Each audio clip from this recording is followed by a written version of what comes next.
পদ্মে এসেই পদ। সৌমিত্রর প্রচারে বিজেপিতে যোগদান মহিলার এবং যোগদানের পরেই মন্ডল স্তরে পদ। মহিলাকে বিজেপিতে কর্মী নেই, পদের ছড়াছড়ি কটাক্ষ সুজাতা মণ্ডলের।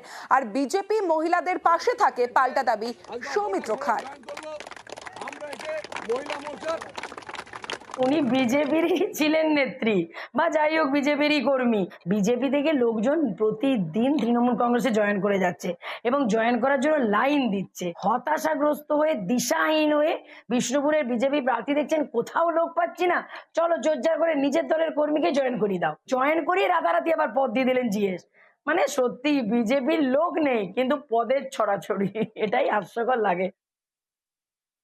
অপর্ণা সোরেল একজন সাধারণ গ্রাম্য মহিলা। তৃণমূল কংগ্রেস যেভাবে মহিলাদের উপর আক্রমণ করে, পাত্রসারে মহিলাদের উপরে অত্যাচার করে, সাধারণ গ্রামের আটপড়ে মহিলা যোগদান করেছেন, 50টা পরিবারকে যোগদান করিয়েছেন এবং আমরা তাকে দলীয় জায়গা দিয়েছি। মণ্ডলে মহিলা মোর্চার একটা জায়গা দেওয়া হয়েছে, কোনো পার্টি করতেন না, তিনি এসে যোগদান করলেন। বিজেপি মানুষকে ভালোবাসে, তৃণমূল কংগ্রেস চুরি করতে ভালোবাসে, তাই সাধারণ আটপড়ে মহিলাকে নিয়ে আমরা এগিয়ে যাই।